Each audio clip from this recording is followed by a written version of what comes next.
Thank you, Jordan.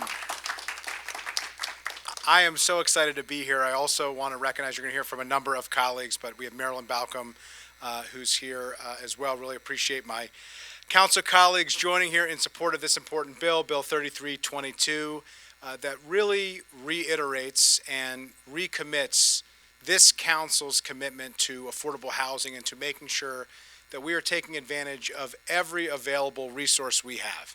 And one of the best resources that we have, one of the most important resources that we have in county government is land. Land that we know is scarce, housing that we know is in desperate need, opportunities that we know we can't afford to pass up if we want to meet the housing crisis that this county and this council has committed to. So I'm really pleased to be here with some terrific advocates in the community. I would say public citizens, not just private citizens and organizations who have been at the forefront of addressing our housing needs in our county. But the key purpose of this bill is to make sure that each and every time we have a recreation center that we are building or rebuilding, that we have a library that we are building or rebuilding, that we take a serious look to see whether or not we can have housing as part of that project. When we talk about these public benefits, a recreation center or a library, we're talking about benefits for the public, for the community. But we have an opportunity every time we build a rec center, every time we build a library, to create a community in and of itself. And we can't afford to pass up those opportunities because it's too hard, or because it's too challenging, or because we wait too long to have the serious and important conversation we need to have in a collaborative way, in a transparent way, in a public way, to determine what would we need to commit in order to achieve our housing goal, in order to actually accomplish what we said we wanted to do, which is to ensure that we co-locate housing on our public property. The key to addressing the housing crisis is to use every single tool that we have at our disposal, and we need the county government to be a leader when it comes to addressing this challenge of housing affordability in Montgomery County. This bill is one part of that solution. I'm really pleased. I think it has the most co-sponsors of any bill ever before the county council. We introduced it in the last council and just recently approved it this week in this council, and it has overwhelming support from both the prior council and this current council. I'm proud of the fact that we finally got it across the finish line and pleased with the fact that we were able to work collaboratively with the executive branch in order to come up with a process that will bring the council early enough in to make a difference, that will provide transparency and accountability, that we can have this public conversation to make sure that we're actually following through on our stated goals and our stated objectives, and that we are moving the needle and moving the ball forward when it comes to making a meaningful dent in our housing challenges. So with that, really pleased to be here today, thankful to all of my colleagues, thankful to all of you, and really pleased to be able to take one additional step forward in addressing the housing crisis in Montgomery County. Thank you. Thank you, Council Vice President Friedson. Up next, we'll hear remarks from Councilmember Natalie Fani Gonzalez, who's also a part of the Planning, Housing, and Parks Committee. Good afternoon. My name is Natalie Fani Gonzalez, and I'm so happy to be here, not because we're talking about affordable housing, but we're talking about building more deeply affordable housing. We're talking about the need of using our county resources to elaborate and make sure that we have, libraries and housing at the same site, and using our own county land to be more deeply affordable housing. Housing that will impact people who are making $30,000-$40,000 a year, but who have the right to live in this county that is so expensive, but that it offers quality of life as long as they live here. So thank you so much for Councilmember Andrew Friedson and the previous council that worked towards this bill that will bring more transparency to our county, working towards more deeply affordable housing. Thank you so much for your time. Good afternoon, everybody. I want to thank Council Vice President Friedson for introducing the bill. Glad to know that it had the most number of sponsors and co-sponsors probably in council history. You're correct on that. This is so important because Montgomery County has to build 47,500 homes over the next decade, and that is a number that the Council of Governments has provided us as the county, as the state, and as the region continue to grow. And we know that we have a housing crisis on our hands where we don't have enough houses, we don't have enough places for people to live, and those that we have are extremely expensive. And so the best way to reduce cost is to use free land. And that's what the county is now going to start looking into. And so this is a great first step, doing an inventory on all the county land where we're going to do other projects. But the onus is on all of us to make sure we use that information and actually build apartments and townhomes or whatever other types of housing units are needed on those properties. The information is important, the assessment, the inventory is good, but then we have to turn our information into action, and we actually have to build the housing on those properties. So I look forward to continuing that work. This is just the first step, but thank you for getting us going. Thank you. And I'm actually going to ask my colleague, Councilmember Marilyn Balcom, who has to leave in a moment, but we're going to do this together. So thank you for being here today. Thank you to Councilmember Friedson for doing this. I'm glad to be here today because I represent District 4 in Montgomery County. As we learned last week, District 4 is the densest part of the county, and we have the most renters. So when we're talking about increasing housing, particularly in my district, we have to get real creative. And that means this bill is going to help us identify locations where we can have more affordable housing, and as my colleague said, deeply affordable housing. The other thing we know, and I know this as being mayor in Tacoma Park, is that it's one thing to have affordable housing, but making sure people can afford the community they live in. That's making sure that they can access resources like libraries, recreation centers, and other things is also part of not just making sure we have affordable housing, but we have affordable communities. And this work we're doing right here is advancing that work as well. So I just want to thank you all for coming today and thank my colleagues for doing this bill. Thank you. Thank you. I need to rush out, and I didn't think I was going to be able to speak, but this is the fastest I've ever seen four elected officials speak, so I had time. So thank you. And I just wanted to piggyback on Councilmember Stewart. We do represent both extremes of the county in terms of our geography. I'm in District 2, and I think this is a great opportunity to really look at how the county can put skin in the game in terms of really creating affordable housing, deeply affordable housing, as Councilmember Fanny Gonzalez stated. So I'm really looking forward to working with the county executive as these projects come online, and really making sure that we do make a difference. So I was very pleased to be on the bill and to support the bill. So thank you so much, and thank you for being here. Thank you all for the work that you've done to get this across the finish line. Thanks. Now we'll hear remarks from Mary Kohler with the Montgomery Housing Alliance. Mary? Good afternoon. I'm here speaking today on behalf of Montgomery Housing Alliance, which is a county-wide coalition of affordable housing providers and advocates across the housing continuum. Bill 3322 is an important step toward addressing serious housing need in Montgomery County, and we commend the council for unanimously passing the bill on Tuesday. Housing issues, both rental and homeownership, have been and remain one of the county's most persistent and complex challenges. The need is real and significant. Half of Montgomery County households are housing cost burdened, paying more than 30% of their income toward housing costs. What's more, over 20,000 renter households in the county pay more than half of their incomes toward rent.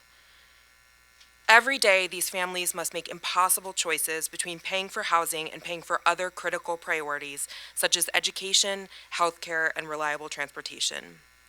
We also face significant challenges ensuring affordable and equitable homeownership options. In Montgomery County, we have a 32% gap between white households who own their homes and Black and African American households who own their homes. That gap is bigger than the national average. We also face a 26% gap between white households who own their homes and Latino households who own their homes.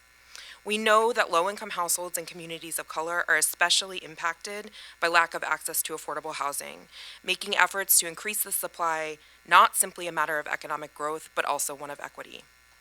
To address these challenges and to accommodate existing county residents and meet the needs of our growing population, we must produce a significant increase in units each year over the next decade. While we have made important strides on housing issues over the past few years, at the current rate of production, we are not on track to meet that goal. The challenge is complex, and we need myriad diverse tools to meet it. Co-locating affordable housing with planned county capital projects is one such important tool, and will help us to achieve the maximum public benefit from public land. Again, we commend the council for taking this action. We hope that this step, along with robust funding and other inclusive policies that foster development of high-quality, affordable homes across the entire continuum of housing in all communities, will help make real progress toward addressing the racial and economic inequities that persist in the county. Thank you. Good afternoon. My name is Dan Reed. I'm the Regional Policy Director for Greater Washington. We're a voice for equitable housing and transportation in the D.C. area. I grew up in Montgomery County. I chose to make my home in Montgomery County, and I'm grateful the County Council is taking action to keep this place affordable for everyone. We are in a housing crisis. We aren't building enough homes, and we aren't building enough affordable homes. Home prices are rising, and people cannot stay here or move here if they want to. Most of my friends who grew up in Montgomery County don't live here anymore because they can't afford it. And every household who gets priced out of this county is a loss for our county. As the council president said, we need to build a massive number of homes in the coming years to accommodate our growing population. We need solutions, and we need solutions at scale. This bill creates opportunities for doing just that. Thousands of new, safe, affordable homes alongside high-quality public amenities like libraries and recreation centers. Public land is one of the county's biggest assets, and now we can put it to public good.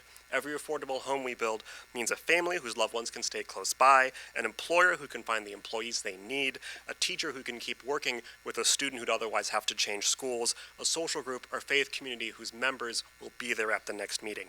And for our county, it means less traffic, fewer vehicle emissions, less suburban sprawl, and more equitable communities. For me, access to a moderately priced dwelling unit in 2014 meant I, as a young adult starting out, could stay in Montgomery County and build savings that allowed me to buy a home here. It was life-changing, and I'm excited that we can give that opportunity to many more people in the future. We can't achieve our goals unless we hold ourselves accountable for them. This bill will give us a transparent process to ensure we can use the resources we have to build the housing we need. Thank you. Thank you. I concur completely. But I do still have a couple words to say. First of all, thank you, Council Vice President Friedson, and all the council members who co-sponsored Bill 3322 and who are here today. CSG is the leading organization in the region, founded 25 years ago, promoting walkable, bikeable, inclusive, transit-oriented communities as the most sustainable and equitable way for our region to grow. We've actually been involved with public land for public good from our earliest founding when I first pulled open our report by our founders on putting more housing on the government center parking lots at Fairfax County, that other place across the river. They are actually doing that today. They're on their second project related to doing that. So it took a while. Hopefully this will move much faster. We've also supported public land for public good in Alexandria. The fire station there has affordable housing, 60-plus units of affordable housing above it in Potomac Yard. We wrote a report called Public Land for Public Good in D.C., where we got the city to commit to 30% of their units in public land disposition deals to be affordable and deeply affordable at 50% and 30% of area median income. Public land is so important because you can write down the cost of the land, which is a big cost in affordable housing, so you can provide the deeply affordable housing that is possible on those sites. Unfortunately, in D.C., we lost a fight over the Tenley Town Library. And then when Jane was with us on our team, Jane Lyons, who will speak after me, and we heard about the Chevy Chase Library, we're shocked to find there wasn't a proposal to have affordable housing with it. We went into action with Action in Montgomery, Montgomery for All, and other partners, mobilizing, and thank you to the council for stepping in and responding to that situation. And now here we have an opportunity for a more formal, standard process, more transparent, with good public engagement that will guarantee us more housing in public land facility deals that we make. I'm going to turn over the mic now to Jane Lyons, formerly of the Coalition for Smarter Growth, who's going to talk about our Montgomery for All group and all that she knows as a local resident of Montgomery County. Thank you, Jane. for having me here today and for approving Bill 3322. My name is Jane Lyons-Rader. I'm a renter in downtown Silver Spring, and as was said, a steering committee member of Montgomery for All, the membership-based grassroots offshoot group of Coalition for Smarter Growth. And we've been engaging around this issue, especially as it related to the Chevy Chase Library. And really excited to see this bill as a step in the right direction, because right now there could be hundreds of people living above public facilities, above libraries and police stations and firehouses and community centers. Above almost every public facility in this county, there is a lost opportunity. And so instead, families are paying more than they can afford for their homes. As the council heard on Monday, there's, I believe, over 30,000 people on the waiting list for the Housing Opportunities Commission. And so many people are forced to look further and further out and outside of Montgomery County and live in places that they can afford, but that are very far away from jobs, from resources, amenities, transit, and other opportunities. And as Dan said, we've really lost something because of this.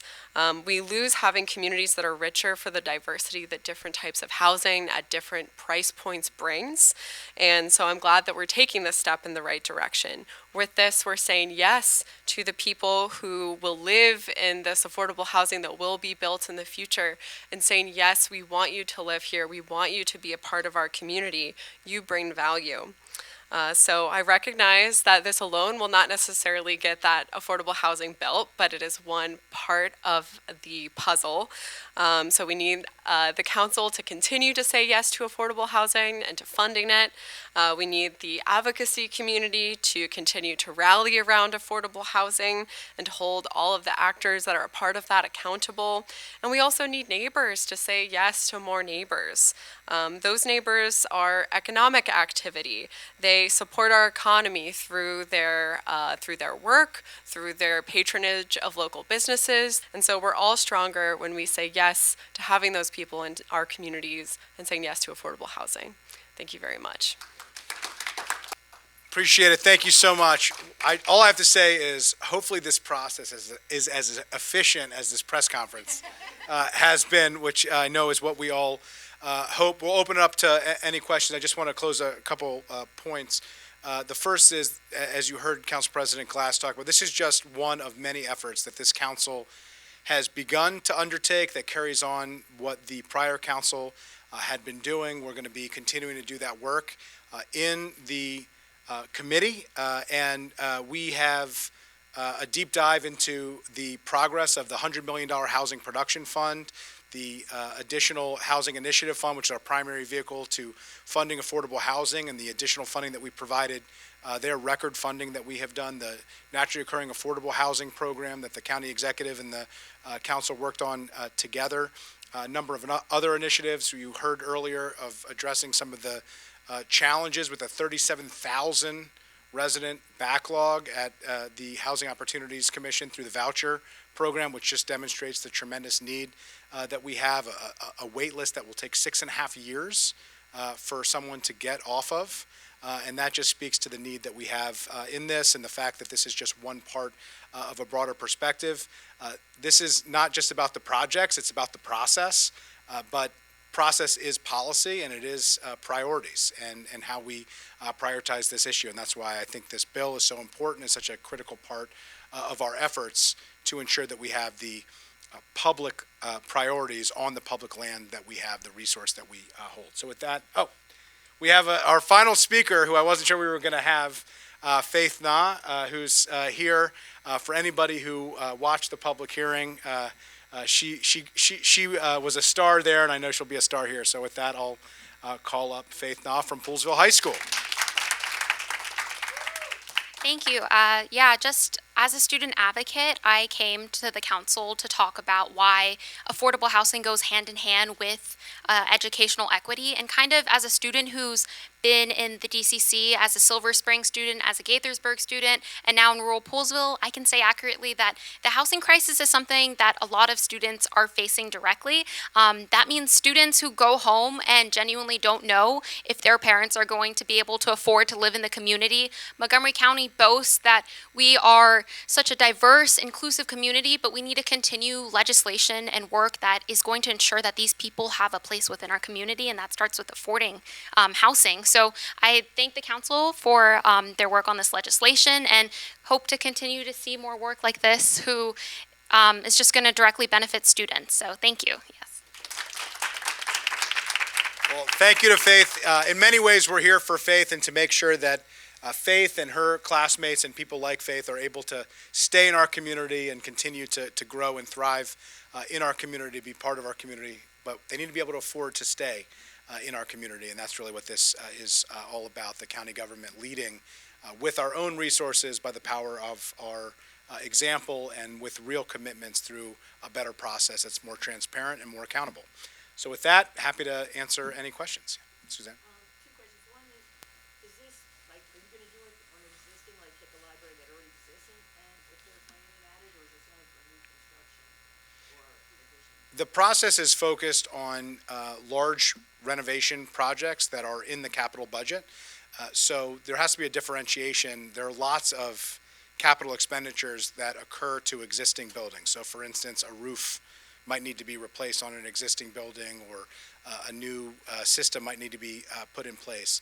It's not realistic in those cases to knock down that building and to build housing. But anytime that we do a major renovation project, a standalone project in the capital budget, we have an obligation to determine whether or not it is both more cost effective and or, because it's not always going to be cost effective, more reflective of our priorities to commit to putting housing as part of that project. So there's a threshold question.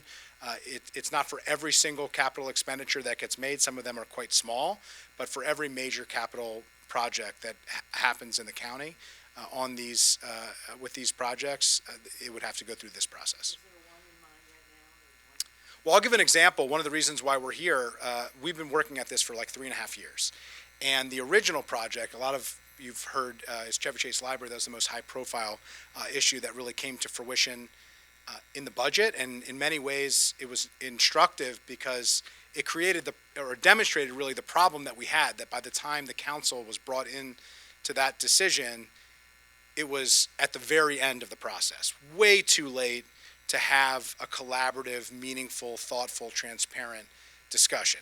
But the real beginning of this story was with the White Flint Fire Station project. Early on in my first term, when White Flint was part of District 1, which it's now in District 4, but we asked about the White Flint Fire Station. This is a new fire station that was going to be built in the center of an emerging, urbanizing area where we desperately want to be pursuing additional development and growth opportunities and more housing and more jobs. And it was not on the table to be co-located with housing. And we couldn't understand why, and we had been working through and trying to figure out the challenges and the issues with that, and we realized that the process just wasn't working. Because if not at White Flint, if not in this signature corner of an emerging area that we desperately are pursuing the addition of housing and the addition of office and retail, where would we ever be doing this? And so that really set off this years-long process to figure out how we improve this process to get to a better place, and ultimately the legislation and the outcome that we're here talking about. Sometimes it will be a combination of both. Sometimes it will be exclusively a county commitment, but it's wholly unrealistic to expect that we're going to get housing for nothing. So in this case, we have something of value. We have land, and that's of real value, but ultimately the question then is, how do you pay for a public benefit like a library and a rec center and get the housing that you want? There might be public-private partnerships that are needed to make that happen, or it might be able to be exclusively a county project. I think that will be determined on a case-by-case basis. But we need to have the conversation, and we need to have it early on enough that we can actually make a meaningful difference in providing the public benefit like the rec center, like the library, and determine whether or not we can have housing, and then what kind of housing that we're going to have and how we pay for it. And that's really the point of the bill. Good to see you, Tom. A lot of times when legislative bodies try to talk about affordable housing to constituents, there are constituencies that all of a sudden come out of old words and say, whoa, I don't want that in my neighborhood. How happen in our community, that people will hear this idea, understand the advantages that you see here, but we don't run into a NIMBY situation where people start saying things about this that maybe don't line up with how we. It's a very fair point. I think ultimately this is the challenge in local governments that we have been facing for decades. And I do think that this council and the prior council have demonstrated our commitment to addressing the housing crisis in a meaningful way, that the idea that we can solve a problem as long as it's somewhere else is just not an acceptable solution to the problem. It's the reason why we've committed to the Council of Governments housing target, to demonstrate our commitment to this issue. But if we're going to commit to these targets, we have to actually be moving the needle on projects to make a difference. And we've done a lot. We eliminated the housing moratorium, not 20 years ago, but 5 years ago. That would have been seen as impossible. We ended it countywide. We ended it working with the planning board, where Natalie Fanning Gonzalez previously served on. I helped to lead the effort here at the council to eliminate it countywide, to not even carve out portions of the county to have that. That was a policy, like many policies, that was derived from the idea that new residents are a burden, not a benefit. And we're rejecting that concept, because that is just not true.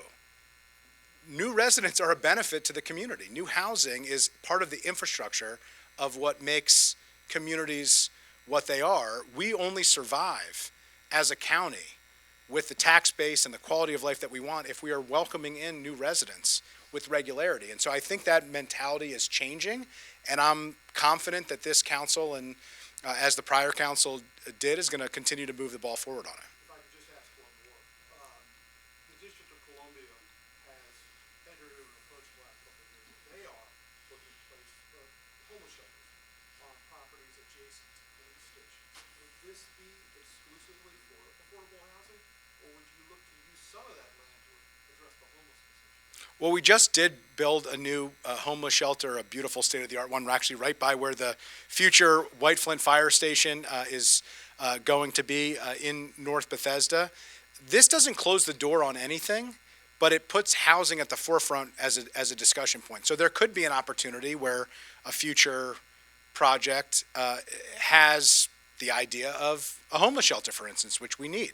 And we have that discussion. The key here is we're going to have it early on in the process. The council would be able to waive the housing requirement to provide a more temporary situation, with a homeless shelter specifically. But even the concept of a co-location, like you're talking about, is not something that we do very well. It's not something historically that we have done. We have looked at individual projects with a singular focus. The Department of General Services traditionally works directly with that particular department. They work out the requirements, the POR, the Program of Requirements. They determine what is needed, and then they move forward with the project and try to do it in the most cost-effective way. They're doing their job. They're doing exactly what they've been asked to do.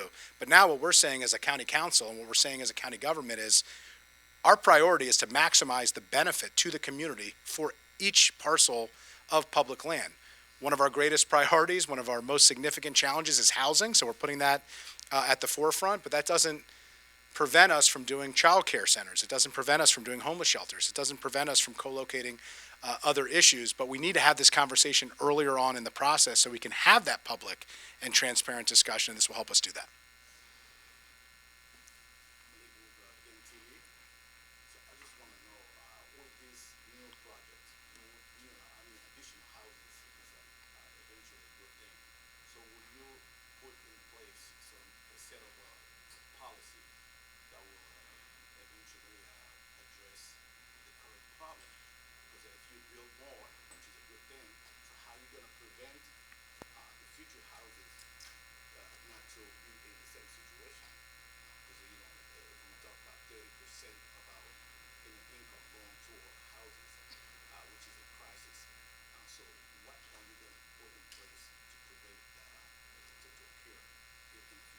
Well, it's a really good question. As we noted before, this is just one of many tools in the toolkit to be able to address the housing challenges that we face. But we can't address it. We can't make an impact in terms of making housing more available for more people if we don't have more housing available for more people. And so what this is going to do is allow us using the county's resources, using the county's land to provide more opportunities for more people. And in these projects, the county is in control. We can provide the type of affordable housing that we want in so much as we're willing to commit the resources to make it happen. There's virtually no such thing as affordable housing that exists without public subsidies. We have to provide county resources, or there are, low-income housing tax credit federal resources, or sometimes state resources, or usually all of those types of resources. In this case, we're starting with the county putting forward our land to make the price less so that we can provide more housing. There are lots of other opportunities that we need to be pursuing. I mentioned the Housing Production Fund. That's the Housing Opportunity Commission, or public housing agency. They have $100 million now to dramatically increase their pipeline. Those are all social housing projects. Those projects are mixed income, minimum of 30% affordable, significant amount of deeply affordable as well as a basis. But there are lots of more opportunities to do that. We can do more with partnering with our nonprofit partners. We had a bill for an automatic property tax abatement called a pilot, a payment in lieu of taxes.